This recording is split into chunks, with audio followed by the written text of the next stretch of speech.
It's 6 o'clock, Chairman.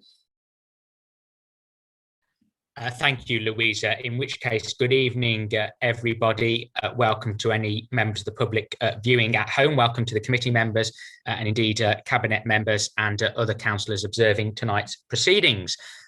We will start with agenda item 1, which is apologies for absence. And I can confirm that we only have apologies from Councillor Nathan Desmond.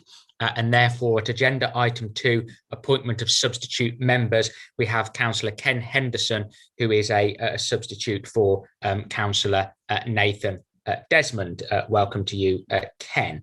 Agenda item 3, declaration of interests by members. First of all, I'll look for yellow hands from any members of the committee who've got an interest to declare. No, and if there's any non-committee members who've got an interest that they wish to declare, please raise your virtual yellow hand now. No, can see no hands, in which case we will move on to agenda item 4, which is the minutes of the meeting held on the 13th of May this year. Vice Chairman, can I invite you to move those minutes? Okay, is that seconded? Somebody wave at me. Thank you, Susie. We all agreed. Thank you very much indeed. That's carried unanimously. Excellent, in which case we'll move on to our first substantive item on the agenda this evening. In fact, the only substantive item on the agenda in the open session in reality, which is the Kidderminster Future High Streets Fund update. It's on page 10 of the agenda, and a very warm welcome to Ostap Paparega, who's our head of North Worcestershire Economic Development and Regeneration. Obviously, we've got a brief paper, pages 10 to 14, well, 10 to 15. I'll invite Ostap to give us a couple of minutes high-level overview, and then happily take any questions after that. Over to you. Thank you, Mr. Chairman. Good evening, councillors. This is a high-level progress report.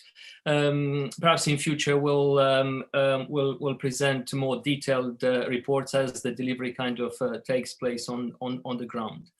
As members are aware, the council has secured £20.5 million from the government's Future High Streets Fund programme towards a major package of interventions in Kidderminster town centre. This package of interventions include 3 key projects, if you want. One is behind me in the background, the repurposing, if you want, of the Grade 2 listed former magistrates court. I'll come back onto that. The second package includes a series of acquisitions, property acquisitions, to enable then the creation of better connectivity between the eastern and western parts of the town. And finally, the third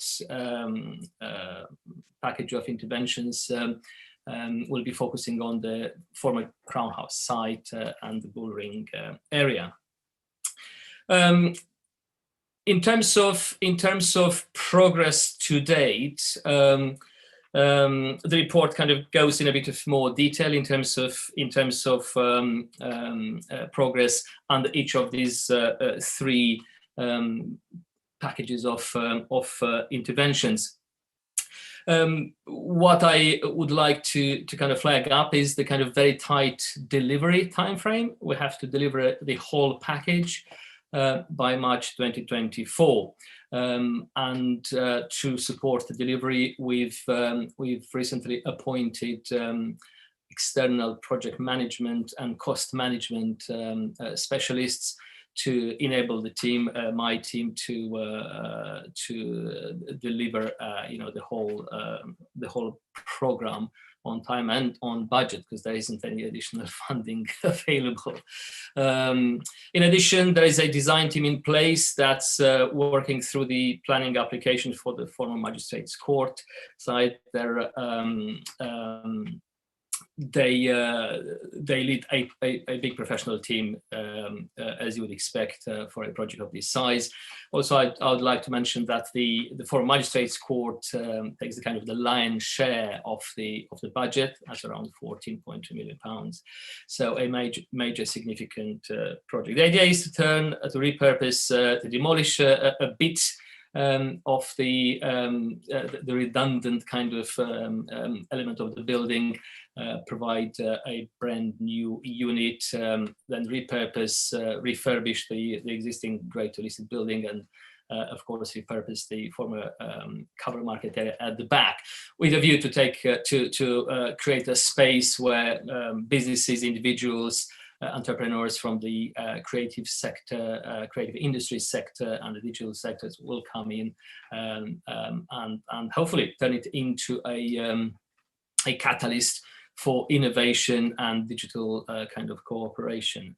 The other two packages, as I said, a series of interventions. This is subject to the other item on the agenda, and Mike Parker, the corporate director, will take you through those interventions in more detail. As I said, the purpose there is to purchase and then demolish, to create the much needed connectivity between the two kind of the east and west parts of the town, and finally the site, the former Crown House site and the Woolring area. The idea is to look into the feasibility of potentially opening up the culvert and create hopefully a more desirable development site for future development. As I said, the time is very tight. We're hoping to take the planning application for the Foreign Magistrates Court to the planning committee at some point in July. And then we'll start immediately the work on the procurement of a contractor to then deliver the consent. In parallel with all this work, again with external specialist support, we're talking to potential occupiers, potential operators of the centre under the kind of the soft market testing element. And again, we'll have a report, a draft report by the end of July, which will look into the various options available for us to consider. And then a final view will be taken in terms of how the new creative hub will be managed and so on once the physical works are completed. And I think I'll stop here, and I'm happy to take any questions. As I said, future reports I would expect to include a bit more detail as the work kind of progresses on the ground. Thank you for your patience, and happy to take any questions. Thank you. Thanks, Ostap. I'll look to the list of yellow hands, and I can see that Councillor Mir has indicated first.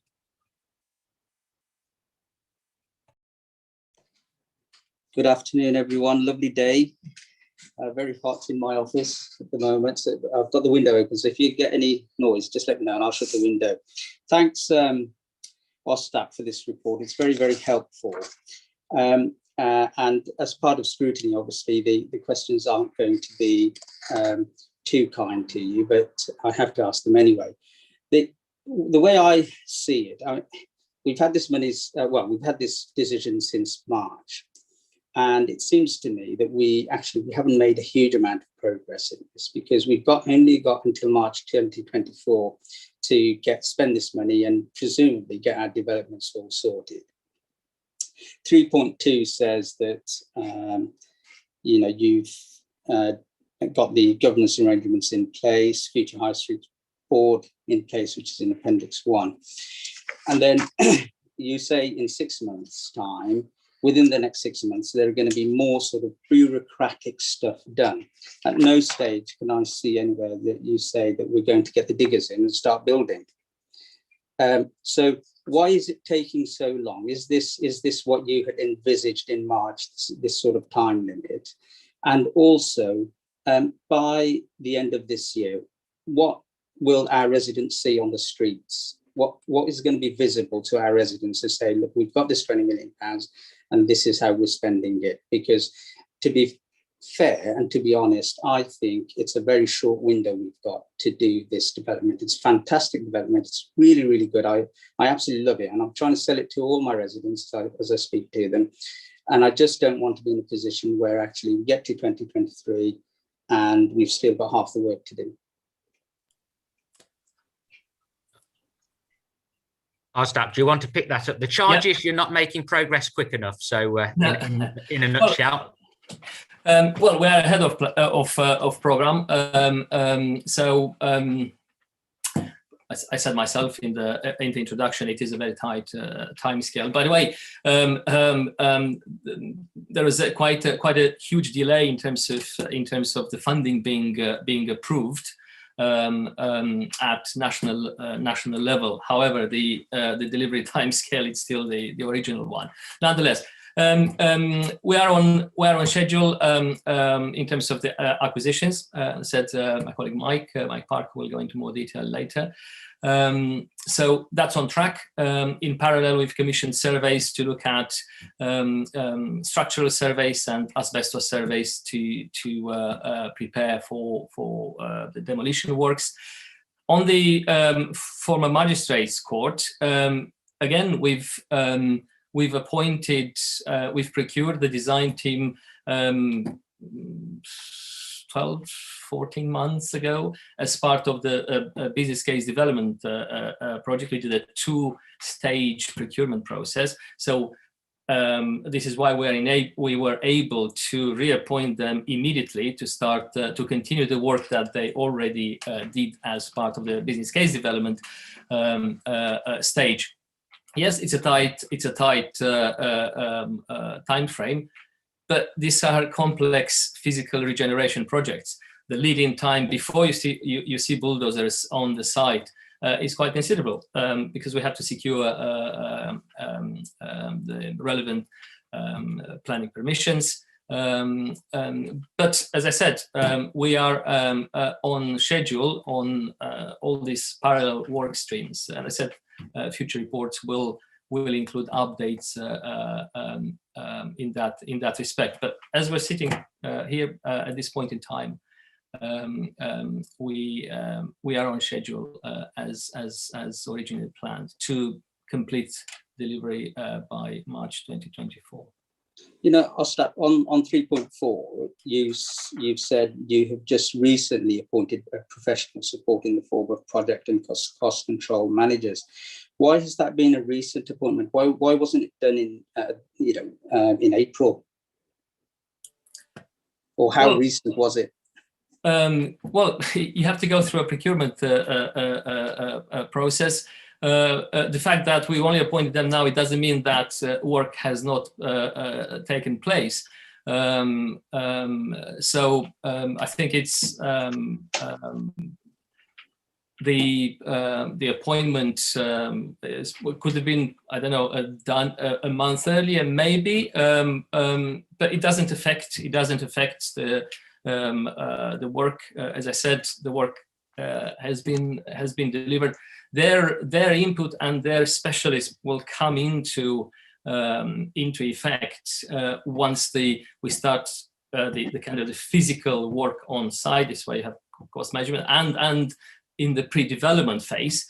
Once the planning permissions are in place, they can't do anything in terms of the buildings which are being purchased because they are being purchased. They can demolish them now. So timing-wise, there is no issue with their appointment. As I said, their expertise is required in terms of the kind of the construction phase, mainly of the entire program, so across the 3 package of interventions. So in that sense, we are early with the appointment because they'll be able to advise on the pre-development phases or pre-construction phases. So I'm very comfortable with the timing of the appointment. Yeah, and how often will you be meeting with these specialists? Well, I mean, induction meeting, I think is the week after next week. We'll agree a program. The way it works, we are adopting a flexible framework. We identify the risk areas. We identify the areas where we need more input. The regular communication takes place on a weekly basis. And then there are regular program team meetings that are taking place with the design team at the moment. So project team meeting, regular updates on a weekly basis, and then regular, more formal program meetings on a monthly basis. And the board meets every 6 weeks. And one more question. So with these outside agencies and people who've taken on these contracts, how are you measuring their performance and how are you targeting them? What targets are you giving them? Well, the targets are set in the program, so they have to deliver all these interventions according to a program that we agree within those timescales, within the budget. So delivery on time and on budget. These are the key targets, and of course, on an ongoing basis, there'll be key milestones that they need to hit. Whether they are weekly or monthly, depending on each of the projects. Each project has its own Gantt chart, if you want, a program or a plan, if you want to call it. So their performance is measured against those metrics, which are very quantifiable, tangible. And you've got last question, Marcus. I do apologise. And you're confident that you've got the best people doing this? The best within the we went out to tender, and yes, I mean I can't kind of name them at the moment because we're going through the paperwork. So, but multidisciplinary, huge consultancy, a lot of resource behind the team. Should we need to access wider pool. Also, the actual individuals, they've worked on very similar projects elsewhere, both in terms of scope, but scale as well, and complexity, both from an engineering and civil engineering point of view, construction point of view, but also within the constraints of heritage buildings, again, repurposing and extending and all that kind of stuff. So very solid experience, proven track record.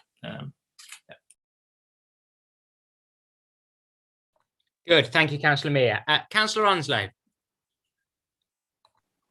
Thank you, Chair. Good evening, committee. And OSTAP, obviously, brilliant news. And I've said this before. It's just fantastic because we, need something to give us a real boost now, following the last year. And just how fortunate are we to have 3 projects ready to go? Because delivering 3 projects in that timescale is going to be a real, challenge without a doubt. So I just wanted to Councillor Mia did steal some of my thunder really, because I just really did want to get that sort of reassurance from you that you feel this is deliverable, because it is, extremely short. So I wanted to get that reassurance from you. My second point was around the Crown House site. Obviously, as a temporary measure, the buildings come down. That's great news. But it, as one of the first things you see when you're going into the town centre, into that Weavers' Wharf, it's not great still. It is a mess. So I'm really pleased to see that that's on there, and clearly as soon as that can be done, the better. So my other question, as well as getting your reassurance that you believe this can be done, is the Magistrates Court. There's been a number of projects suggested for it over the years. It has been vacant for a long time. The proposal for it now, which was a really interesting concept, I just wanted to be reminded, was that based on a similar project that's been successful elsewhere? If you could remind me of that, because obviously that's a big building for us to take on. So I just wanted those 2 reassurances. Thanks. Thank you. On the first question, Well, it can never be. No one will ever give you 100% assurance because we go into the building. It's a listed building. It's an old building. There may be issues. There may be abnormal costs. It's why we're doing a lot of feasibility. There are a lot of studies and so on.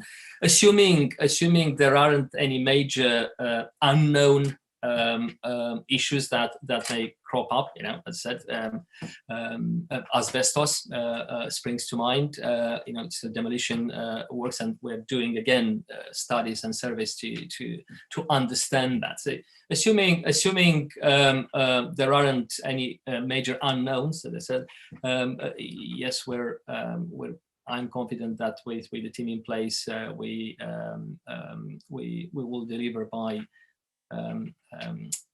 March 2024. We put it this way: we don't have a choice. We must. We developed the risk register. We're aware of the risks. There are the risk register is being looked at regularly. Every 2 weeks. And with the appointment again, this is where having input from the market, if you want, is very important, because members won't be surprised to find out that prices, labor, materials in the construction industry, could change very, very quickly. There are some issues there. There could be issues. There are risks. So we're monitoring. There is a wide range of risks that we're monitoring to, as I said, to mitigate any potential issues and delivery risks. So hopefully that reassures you. We are looking at every potential angle, and as I said, we have some great external support in that sense. On the second question, there are probably there are more than 200 creative hubs in the UK and some of the Western kind of European cities. The model is well rehearsed, and the British Council, Nesta, and another organization whose name escapes me at the moment, they produced a toolkit. They produced. There's a lot of research. There are a lot of examples of successful creative hubs. It's not a new thing, so we're not reinventing the wheel. Mike Parker and I and other colleagues, we've been talking regionally with probably 24 organizations and networks and groups that operate within the creative sector, the digital world, the innovation world. And just yesterday, I think we were on a call with the West Midlands Innovation Alliance, and it's just amazing how many groups and networks and how much resource and inspiration and best practices out there available to plug in. So we're doing all that work in parallel because that's critical. The success, the final success, the delivery of the vision, if you want. Okay, we have the physical element, we have the building, and of course the building needs to be inspiring. The facilities, the quality of the design and everything else. It's important, but equally important is the ability to create that community and attract the right kind of innovators that can act as a catalyst, and then hopefully reach out and inspire and engage with and collaborate with other businesses locally. So we're again it's multiple kind of work streams to make sure that we access every single resource available to us to make sure we deliver that vision. Thank you, because I've seen a number of creative hubs, but I've never seen one the size of that building. So that size isn't that's quite normal as well, is it? That kind of size in that creative hub. I mean,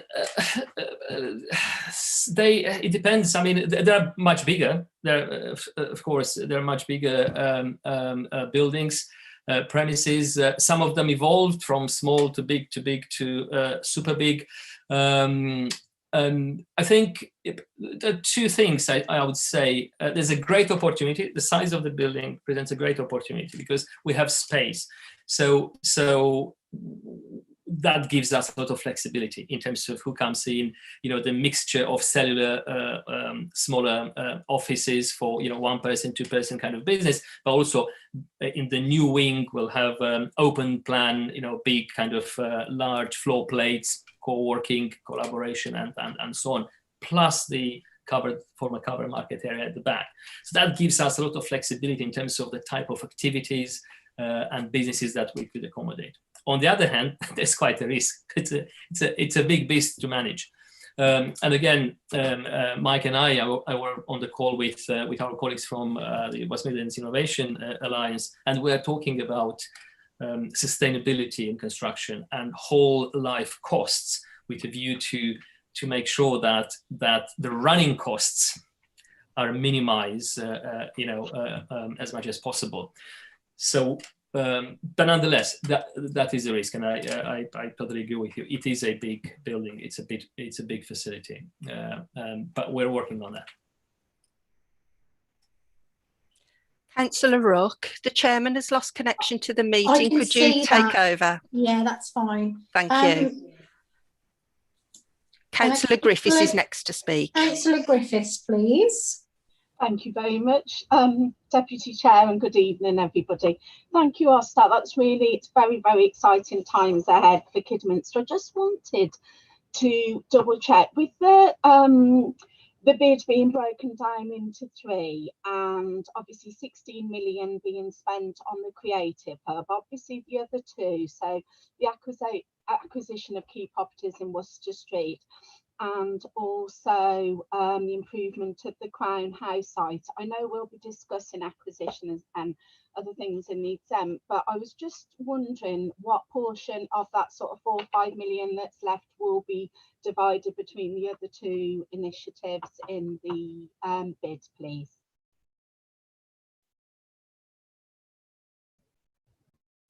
Thank you. I'm trying to find the spreadsheet to give you as accurate an answer as possible. If you bear with me for a sec, please.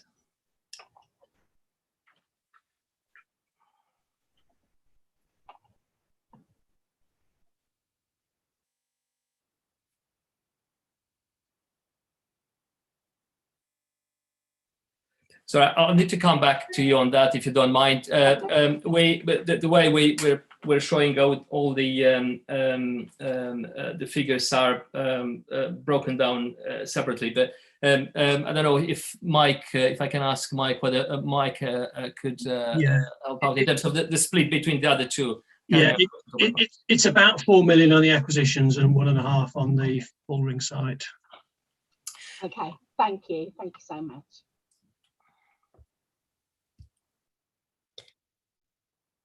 Good. Welcome. Can everybody hear me? Welcome back.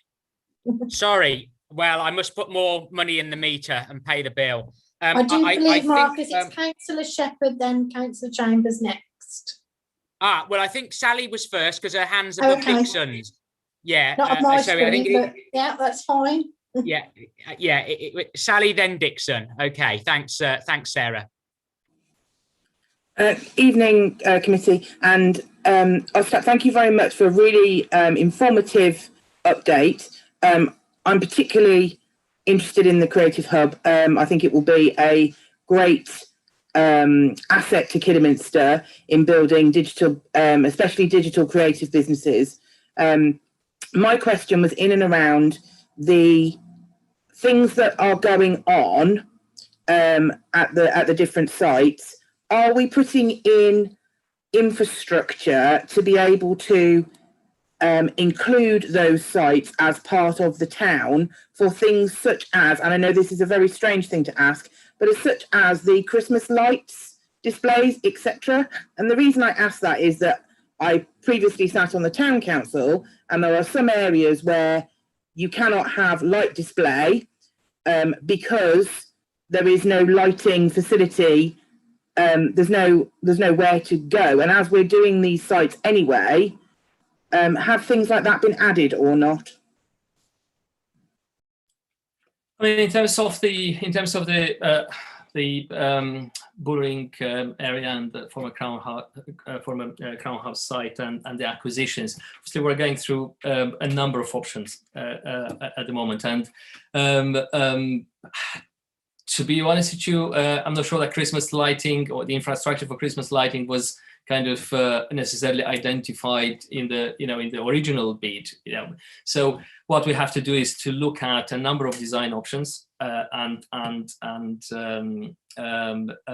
other ideas, other suggestions, but within the budget envelope that we have available.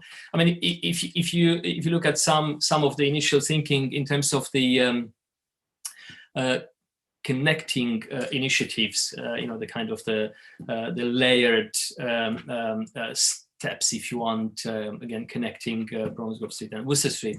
There's a lot of landscaping involved. Now that landscaping could include, I suppose, the right infrastructure for lighting, or maybe lighting included in that. It's all down to cost in the end, and the different options that are being put together. I suppose the other thing to look at is synergy with the rest of the town centre in terms of Christmas lights or the infrastructure for Christmas lights or any other lighting, in a way that is kind of all part of a kind of coherent approach to that, as opposed to providing something on one side, something isolated on different side, without kind of much cohesion between them. But as we progress with the sites, of course there will be engagement work with key stakeholders, and I'm sure there'll be a lot of other ideas that may be put forward. So we'll have to go through those options at the respective kind of time in the delivery process. But I've noted down the question, and I'll put the challenge to the design team. Thank you. I just wanted to say that, because the reason I asked the question is because we are currently going to be digging up roads, putting in electric, blah, blah, for various structures. And at the moment, to create cohesion in the whole town, it would be good to have the forethought to allow for things like that in the future, should we need to. Because at the moment, for example, the entrance into where you come in towards the Bullring off the Ring Road, you can't put any lighting there at all as part of the Christmas display, purely because there is no infrastructure there. So it's not, I know Christmas lighting is a tiny thing. It's not that, it's about creating cohesion across the whole town and making it a nicer place to be, if you know what I mean. So I know it's a weird question, but I'm glad you've noticed it. Thank you. Good. If I may, Chair, if I may just one comment. We obviously, the county council colleagues are represented on the board, but also at program team level. And one of the tasks for the project managers is to be talking to the county council, but also other utility providers, to find out whether they are planning any works in those areas, and we'll try and align works where possible if there is an opportunity, but that timing may be different. But thank you for raising the issue. As I said, I noted it down, and we'll make sure it's included in the team's work. Excellent, thank you. Councillor Dixon Shepherd, you're next. Thank you. Can you hear me, committee? Can you hear me? Yes, we can hear you. Yes. Thanks, Dixon. Yes. Okay, I'm speaking to you from Port Maddock in Welsh Wales. I just like to ask Ostap how he sees these projects benefiting Starport and Bewdley, because there's 3 members on this committee that represent the Starport and Bewdley wards, and our constituents are going to be asking, well, it's all very well for Kidderminster, but how does this benefit us? Thank you. Thank you, Councillor. Obviously, the projects are in Kidderminster, so they're place specific. The 2, the connecting initiatives and the Crown House site offer, I suppose, limited scope for wider benefits. But the Creative Hub could, and this is one of the aims of the project, is to become a catalyst for digital innovation and creativity. So businesses or individuals who are already operating in these sectors hopefully will benefit from engagement with the Creative Hub through, there will be hopefully a variety of activities. So I mean, there are indirect benefits, socioeconomic benefits. Obviously, the building is located where the building is located in Kidderminster. In that sense, it benefits the town centre in the Kidderminster. But there is a wider catchment and there's the potential for this project, for the Creative Hub especially, as I said, to become a resource for the wider district. And as I said, that's one of the key aims of the project. Good. Thank you, Ostap. No other members of the committee are indicating, so I'll move to non-committee members. Can I invite the Leader of the Council? Good evening, Helen. Good evening. Thank you, Chairman. We're also speaking from Wales this evening. I'd just like to reassure Councillor Mia that everyone that sits on that board knows how important these projects are. As is said by Ostap, we have risk register, we have spend being monitored, we have these 6 weekly meetings, there are monitoring and evaluation that has to go back to government to say that we're doing everything in the right way. No one is under any illusion how important this is and what needs to be done in the time span. And it's okay to say, couldn't we have started things earlier? But some things couldn't be started before we were actually given the money and told we could go ahead. So some things couldn't start until that time. So I can assure you that everybody is working at full capacity to get these things done as quickly and as well as possible. We don't want to be rushing things and not get it right. We know how important this is, and I can assure everyone that we're all moving towards that end. Thanks, Helen. Councillor Rogers. Good evening from Starport. Good evening. Thank you, Chairman.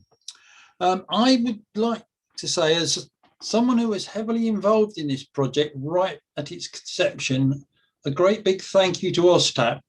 The work he's put into this and the progress he's made in what is really a very short space of time is quite admirable and outstanding.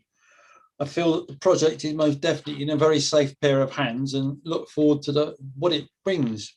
And on the subject of what it will bring, the whole of Wyre Forest is going to benefit from this, not just Kidderminster. It will benefit all our towns and everyone in Wyre Forest.